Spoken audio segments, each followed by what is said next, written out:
Halo Talabers! Semua orang juga tahu kalau jalan di Indonesia itu nggak 100% mulus. Ada kualitas aspalnya kurang bagus sampai ada juga yang belum terjamah pekerjaan konstruksi sama sekali. Belum lagi soal daerah-daerah yang memang punya kontur berbukit. Seluruh aspek tadi udah cukup buat bikin mobil-mobil berbentuk SUV jadi primadona di pasar otomotif tanah air. Sebagai market leader di sini, Toyota tentunya nggak tinggal diam ngelihat hal itu. Setelah sekian lama cuma diperkuat sama Fortuner dan Rush di kelas SUV, belakangan ini hadir CHR-V, Corolla Cross, dan Race yang menjadi amunisi baru mereka. Tapi nih, ada kabar mengejutkan lagi soal line-up baru Toyota. Yaris Cross disinyalir bakal hadir nggak lama lagi buat mengisi segmen di atas Race dan di bawah Corolla Cross. Pengen tahu selengkapnya? Nonton video kita sampai habis ya!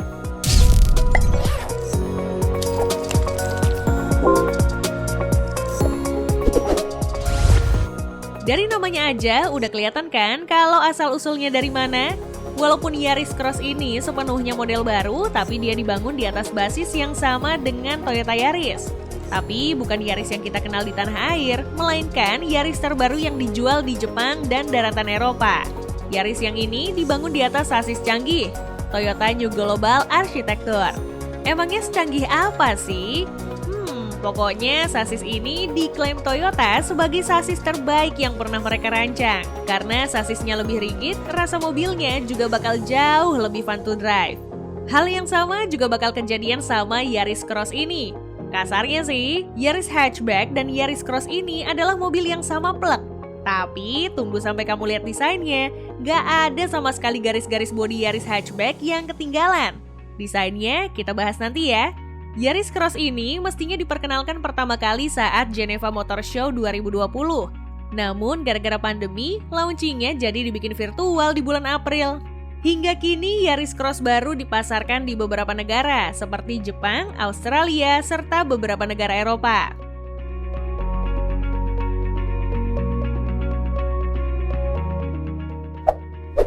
Seperti kebanyakan mobil yang pakai emblem cross lainnya, yang ini juga punya banyak aksen-aksen cladding hitam yang negesin kalau mobil ini adalah sebuah crossover. Sama kayak yang dibilang tadi, Yaris Cross ini sama sekali nggak punya satupun garis desain yang sama dengan Yaris versi hatchback. Nggak ada tekukan tajam di sekujur bodinya, beda halnya dengan CHR yang bersudut di setiap sisinya. Wajah Yaris Cross sedikit diadaptasi dari RAV4, medium SUV penantang Honda CR-V yang nggak masuk ke Indonesia. Sementara itu di sisi samping, velg 18 inci dengan finishing two-tone polish mendominasi. Biar makin kelihatan maco, cladding plastik hitamnya juga melingkari federnya sampai menjadi garnish di bawah pintu. Pindah ke belakang, lampunya dibuat seolah menyambung dengan membelah antara kaca dan pintu bagasi. Dimensinya sendiri cukup unik. Meski satu basis, Yaris Cross lumayan lebih bongsor di semua aspek dibanding versi hatchbacknya. Panjangnya 4180 mm, sementara lebar dan tingginya berturut-turut 1765 mm dan 1560 mm. Belum lagi ground clearance yang tentu dibuat lebih tinggi. Overall, Yaris Cross ini dibuat lebih kalem dibanding crossover kompak Toyota lainnya, CHR. Ya, mirip-mirip Corolla Cross lah ya. Nggak begitu mengundang perhatian, tapi tetap keren dari segala sudut.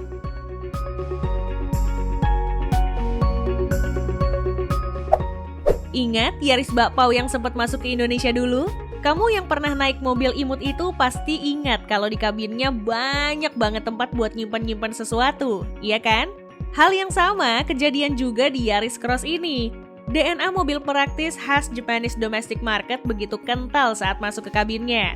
Termasuk fleksibilitas seat arrangement yang praktis banget. Toyota juga nawarin kapasitas bagasi sebesar 390 liter yang bisa diakses tanpa disentuh yang bakal kita bahas nanti di bagian fitur.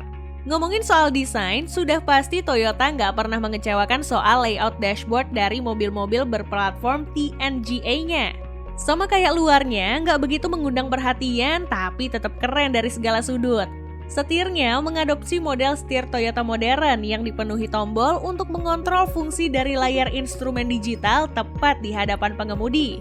Sedangkan di tengah ada layar entertainment system model floating dipadu dengan kontrol AC digital. Komplit deh pokoknya.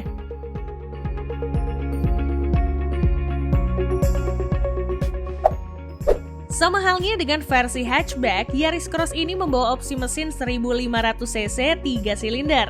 Yap, cuma 3 silinder. Beda dengan Yaris lokal yang pakai 1500cc 4 silinder. Tapi jangan salah, tenaga yang dikeluarkan dapur pacu Yaris Cross ini jauh di atas Yaris lokal, yaitu 118 horsepower. Bandingin Yaris di sini yang cuma 104 horsepower. Meski lebih bertenaga, mesin ini lebih mengutamakan efisiensi dibanding akselerasi. Ngomongin soal efisiensi, Toyota juga menghadirkan opsi hybrid untuk mobil ini. Mesin yang dipakai masih tetap sama, namun karena dipadu dengan motor listrik, maka total outputnya turun menjadi 114 horsepower. Tapi nih, efisiensi BBM-nya jauh meningkat, bisa sampai 30-an kilometer per liter loh. Kedua mesin tadi terhubung ke transmisi CVT yang nantinya akan mengantarkan tenaga menuju kedua roda depan atau keempat rodanya. Tinggal pilih aja butuh yang two-wheel drive atau all-wheel drive yang punya drive mode sampai buat jalan di salju.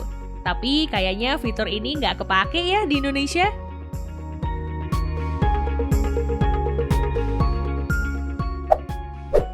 Di situasi lalu lintas yang semakin padat, tentu yang paling penting dari setiap kendaraan adalah fitur proteksi dari kecelakaan. Toyota paham betul dengan keresahan itu dengan memberikan fitur safety lengkap ke Yaris Cross ini.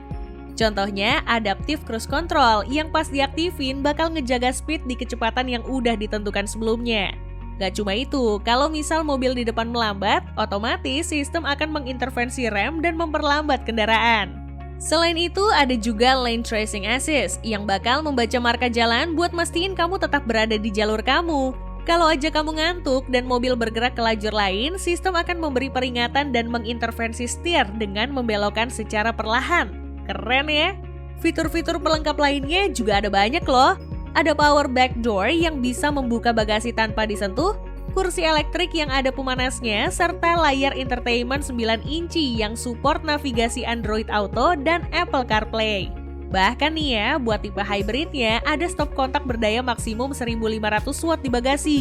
Simpelnya, mobil ini bisa jadi genset pas kamu mau camping atau dalam keadaan darurat. Ajib bener!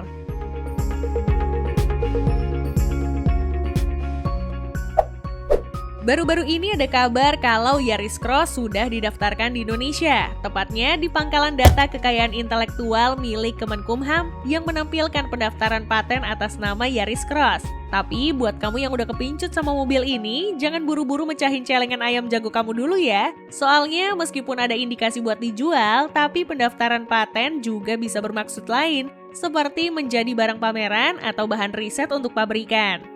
Di luar negeri sendiri, Yaris Cross dijual dengan harga yang lumayan menarik. Di Jepang misalnya, varian terendahnya dengan mesin non-hybrid dan penggerak depan harganya berada di kisaran 1,8 juta yen atau 250 jutaan rupiah. Sedangkan untuk flagshipnya sendiri, yaitu hybrid all-wheel drive, dipatok 2,8 juta atau sekitar 390 jutaan rupiah. Menarik bukan?